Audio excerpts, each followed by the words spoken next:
남에게 대접을 받고자 하는 대로 너희도 남을 대접하라. 이것은 누가 이름을 붙였는지 모르지만 황금률, 아주 금 같은 오직 하나 성경 구절을 외우라면 이걸 외우라는 거죠. 그래서 황금률이라고 해서 아주 유명한 말이고, 또 이것은 아주 자연 법칙이고 이 세상 살아가면서 너무나도 당연하고 아주 그런 것입니다. 그러나 실제로 오늘 예수님께서 이 말씀은 우리가 마태복음 5장부터 7장까지 그 산 위에서 나눈 긴 설교가 있죠. 산상수훈, 예수님이 가르치심의 핵심.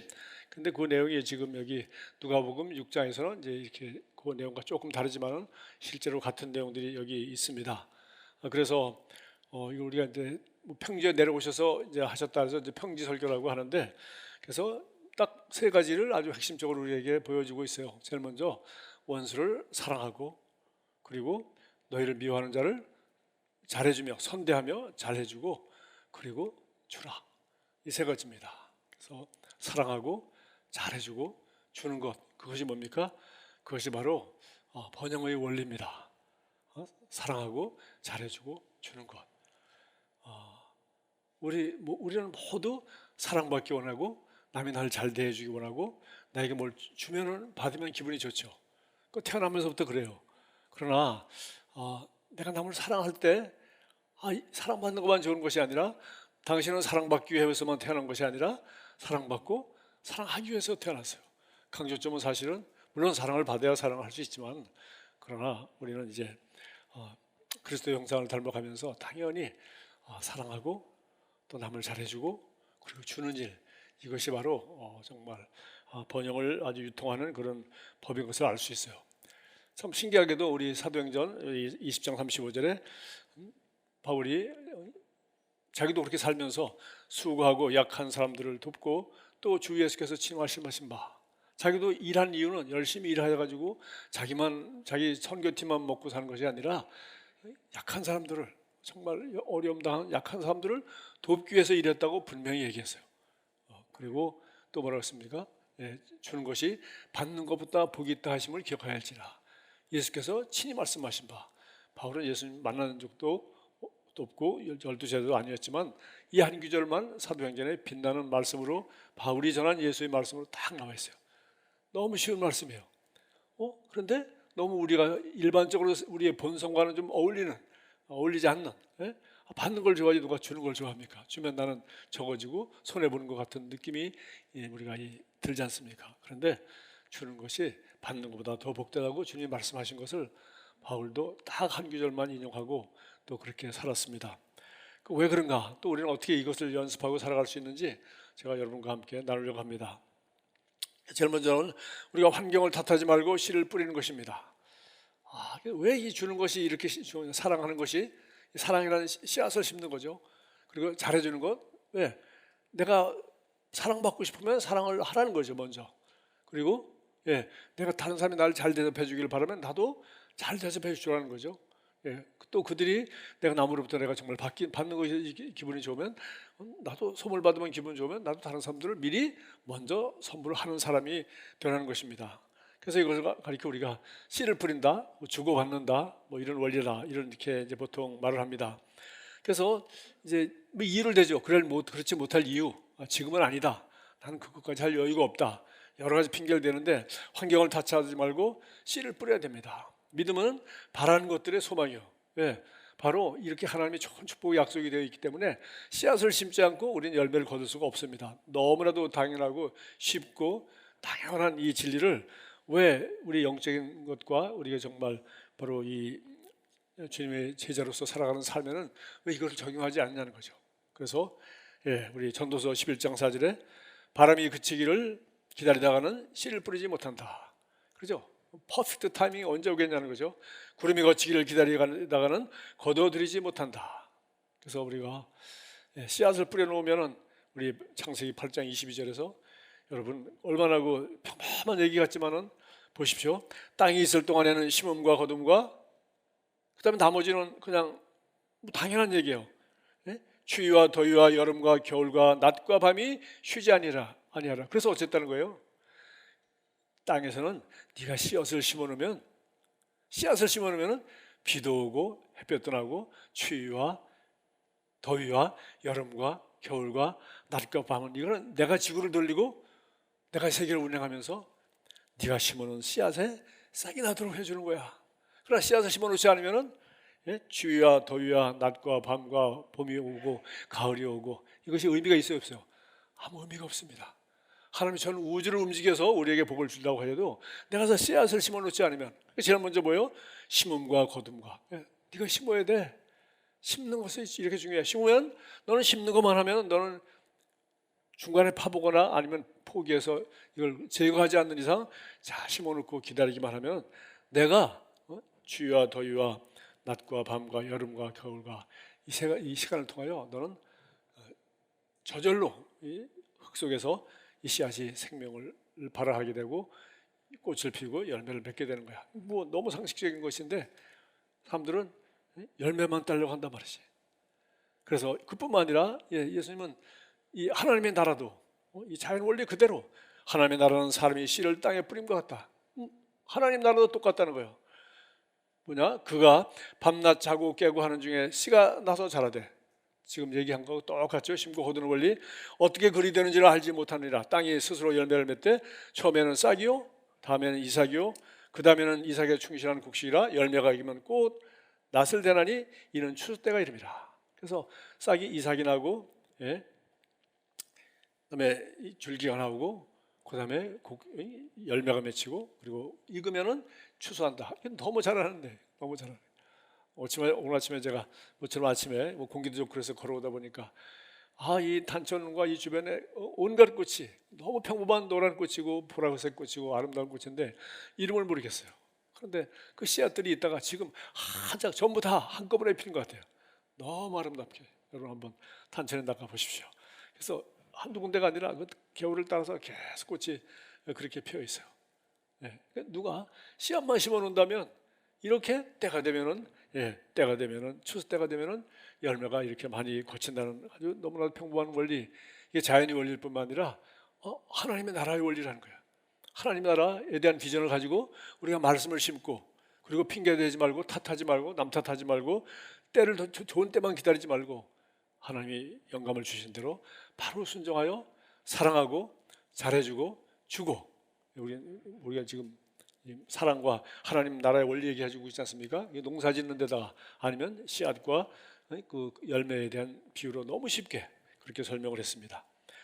그러나 대부분 못하는 사람들은 이제 핑계가 많아요. 그래서 잠언 12장 12절 악인은 불의의 이익을 탐하나 의인은 그 뿌리로 말미암아 결실하니. 내가 너무 좋아하는 말이에요. 악인은 뭐예요? 자기가 일하지 않고 자기가 남이 벌어놓은 거, 피땀 흘려 벌어놓은 거 그거 걷어가지고 자기가 써버리고, 그게 바로 악인들이라는 거예요. 의인은 무엇이냐? 뿌리로 말미암아. 뿌리가 뭐예요?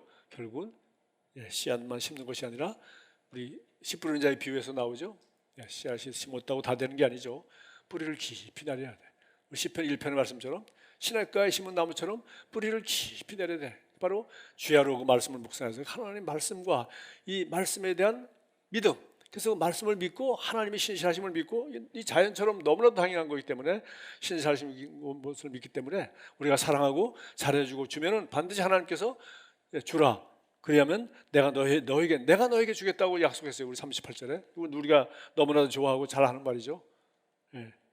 그래서 주라 한마디밖에 없어요. 그러나 나머지는 얼마나 화려하게 묘사했습니까?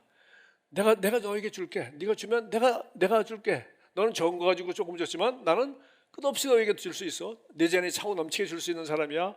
그러니까 어떻게 해요? 후이되어 누르고 흔들어 넘치도록 하여 너에게 안겨주리라. 후이되어 누르고 흔들어서 넘치도록 하여 안겨주리라. 이런 약속의 말씀을 믿고 우리가 이런 소망 가운데 심는 것이죠. 소망 가운데 심고 믿음으로 바라보고, 그것이 하나님 나라의 원리라는 것입니다. 우리 인생도 마찬가지고. 그래서 다른 것이 없다. 그래서 우리가 두 번째로 해야 될 것은 낙심하여 포기하지 않는 거예요. 그래서 왜 금방 안 나와? 이게 약속 말씀대로 믿음대로 했는데 왜 안 되지? 그런 소리만 하지 말고 계속 심으면 되는 거예요. 우리 갈라디아서 6장 9절 10절 있죠. 우리가 선을 행하되 낙심하지 말지니 사랑하라, 선을 행하라 주라 그랬죠. 선을 행하라, 낙심하지 말지니. 내가 이렇게 해줬는데 하나님, 내가 이렇게 희생적으로 드렸는데 뭐 왜 이렇게 소식이 없어요? 아니면 내가 그 사람 이렇게 지금 인내하고 사랑하고 섬기려고 했는데 그 사람은 나를 배반합니까? 이거 어떻게 된 겁니까? 라고 하지 말고, 포기하지 아니하면 때가 이르매, 포기하지만 않으면 때가 이르매 거두리라. 그러므로 우리는 기회 있는 대로, 자, 이게 더 좋습니다. 계속 심어야 되는 거예요. 기회만 있으면 심는 거예요. 기회만 있으면 우리 텃밭에도 심고 콘에도 심고 논두렁에도 심고. 여러분 알죠? 우리 논농사 질 때 논두렁에 뭐 심죠? 예, 콩 심죠.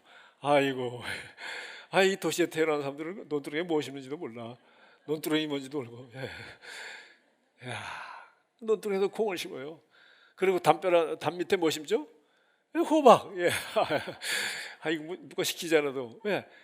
기회 있는 대로 땅만 있으면, 터만 있으면, 왜? 심어놓기만 하나님이 비를 내려주고 햇빛이 나고, 여름이 오고 가을이 오고 밤이 지나고 여름이 오고, 하나님이 다 절로 자라게 해주신단 말이지. 그러니까 이 심는 게 얼마나 좋은 일이에요.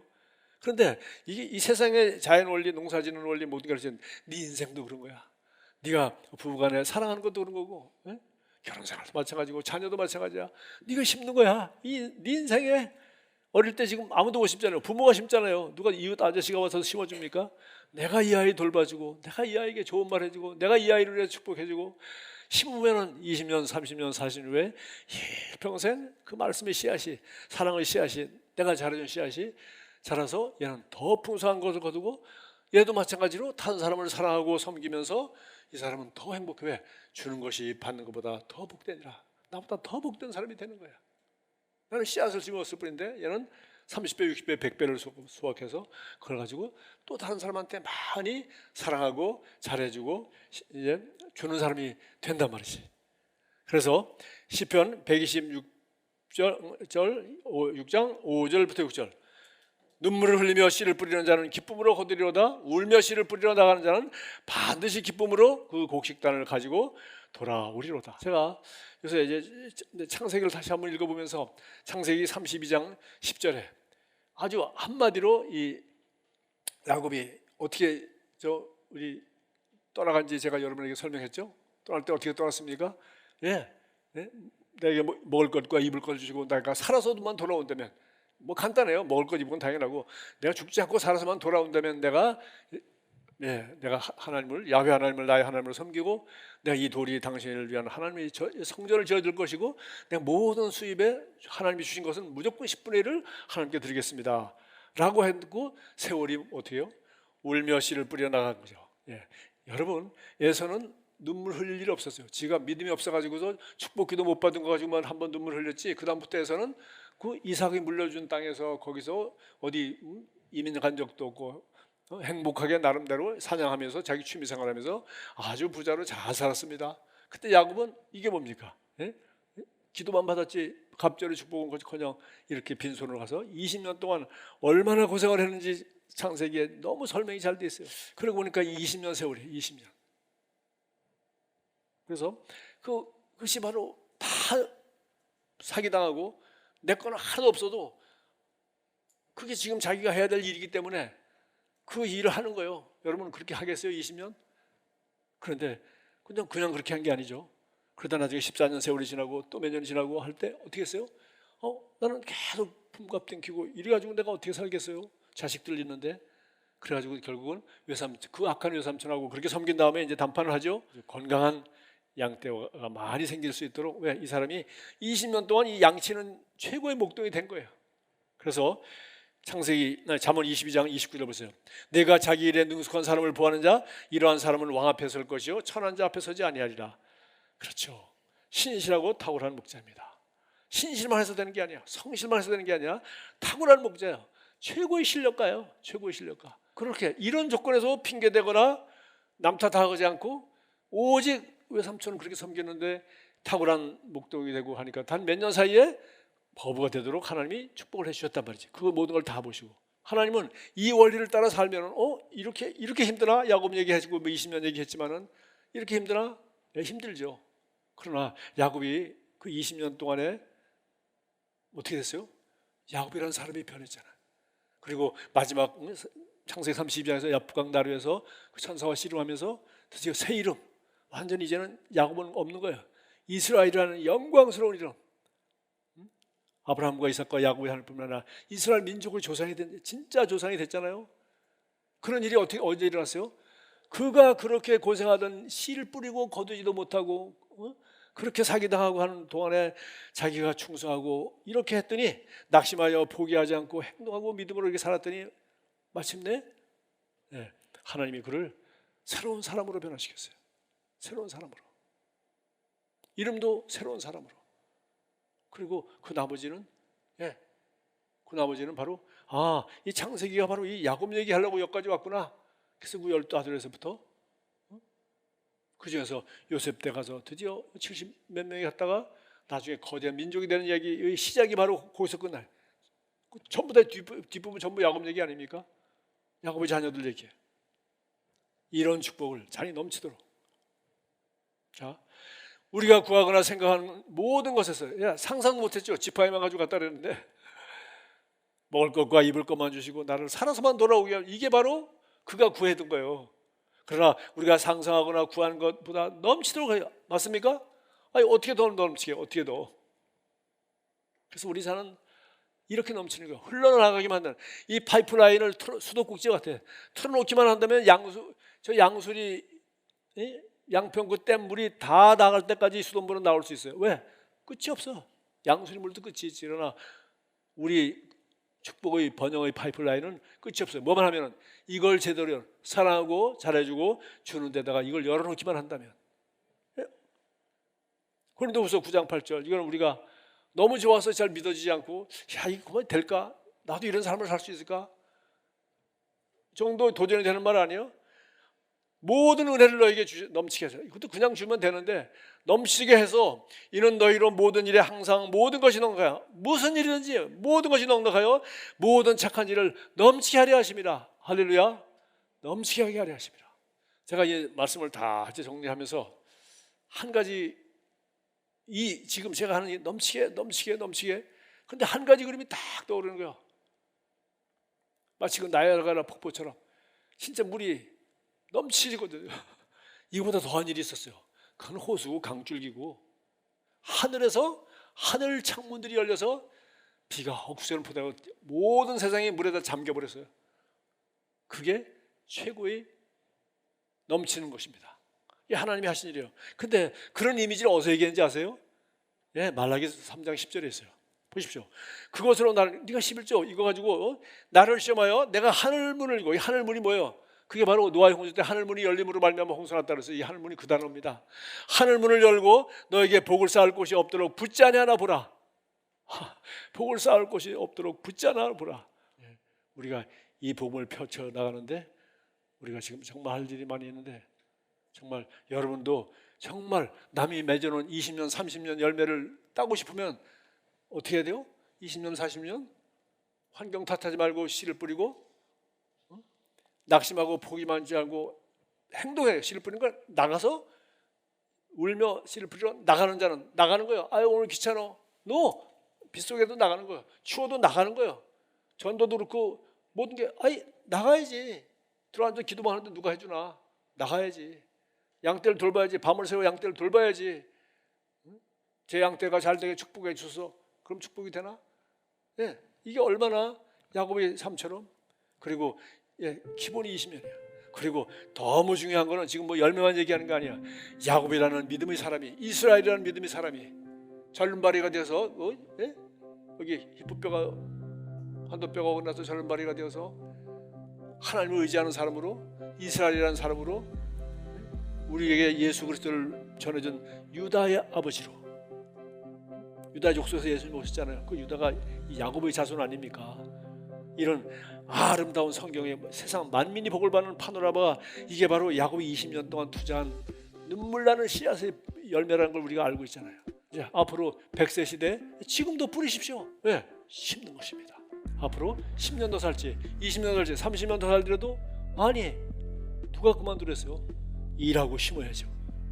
여러분 평생 동안 배우고 깨닫고 여러분 익힌 지식과 그것이 여러분 얼마나 귀합니까? 왜 그것을 묻어둡니까? 그걸 젊은 사람들한테 가르쳐줘야 되고 우리 산업화 시대가 우리가 배운 게 얼마나 좋은 것만 있습니까? 이걸 젊은 사람들한테 나눠주고 심어야지. 우리가 그렇게 어려울 때도 20년 심어서 이렇게 우리가 복을 누리고 있는데, 이렇게 복된 상황에 살면서 이 풍성한 씨앗을 가지고 왜 안 심어요? 정말 우리 모든 것을 심어야 됩니다. 그래야 다음 세대가 소망이 있고, 우리 교회도 그래야 더 소망이 있고, 그래야 그야말로 문자 그대로 선교하는 복진 우리 교회, 복진 나라의 복진 교회 사명을 다 하게 되는 것입니다. 남은 생애를 때를 얻든지 못든지 열심히 뿌리고, 또 여러분이 못 거두면 여러분 다음 세대가 자손이 거두는 그런 위대한, 사랑하고 잘해주고 주는 삶을 살게 되기를 주님의 이름으로 축복합니다.